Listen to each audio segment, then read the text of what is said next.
Yikes. Apparently Ivanka Trump was present in the Oval Office for a pretty heated phone call between her father and the former vice president, with the details regarding the days before the insurrection becoming more and more interesting. Here's what we know. As reported by The Independent, Tim O'Brien, author of Trump Nation, The Art of Being the Donald, has recently suggested that the former president's eldest daughter Ivanka had a bad feeling about pressure her father was reportedly putting on Mike Pence in the days leading up to January 6, 2021. Clips of Ivanka Trump's testimony were played at the public hearings regarding the Capitol riots. We've also heard from them, as Oliver O'Connell for The Independent writes, that Donald Trump was repeatedly told that his scheme to get former Vice President Pence to send back electors to the states in the hope of overturning the election result was illegal.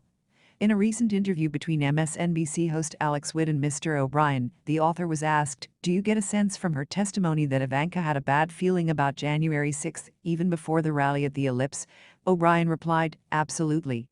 He continued, "We know from other accounts of what she did that day that she honored the fact that Mike Pence was resisting Donald Trump's pressure to decertify the electoral results on Jan 6 at the Capitol." O'Brien explained, and then she obviously was in the Oval Office with several other campaign advisors, including lawyers, who heard him swearing at Mike Pence, who heard him grow increasingly angry at Mike Pence because Mike Pence wouldn't do what Donald Trump wanted him to do, which was to break the law.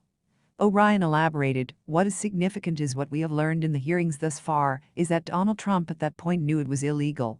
The writer added, "John Eastman had told him it was illegal. They had also, there are other people in the White House who said that the plan was nutty. It was crazy. So it was not only lacking in visibility, it was illegal, and yet he continues to pressure Mike Pence to break the law, and he did so in front of a number of witnesses, including his daughter." To make matters worse, Ivanka testified that she heard her father in a pretty heated phone conversation with the former VP.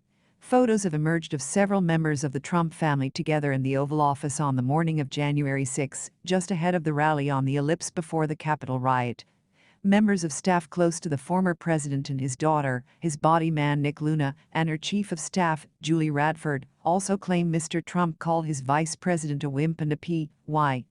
In the weeks since the hearing, the former president denied calling Pence a wimp, before then implying that Pence didn't have the courage to do what Trump wanted. Last week, at a conference in Nashville, Tennessee held by the Faith and Freedom Coalition, Trump said to the crowd, "I never call Mike Pence a wimp." Trump continued, "I never call him a wimp. Mike Pence had a chance to be great. He had a chance to be, frankly, historic. MHMM.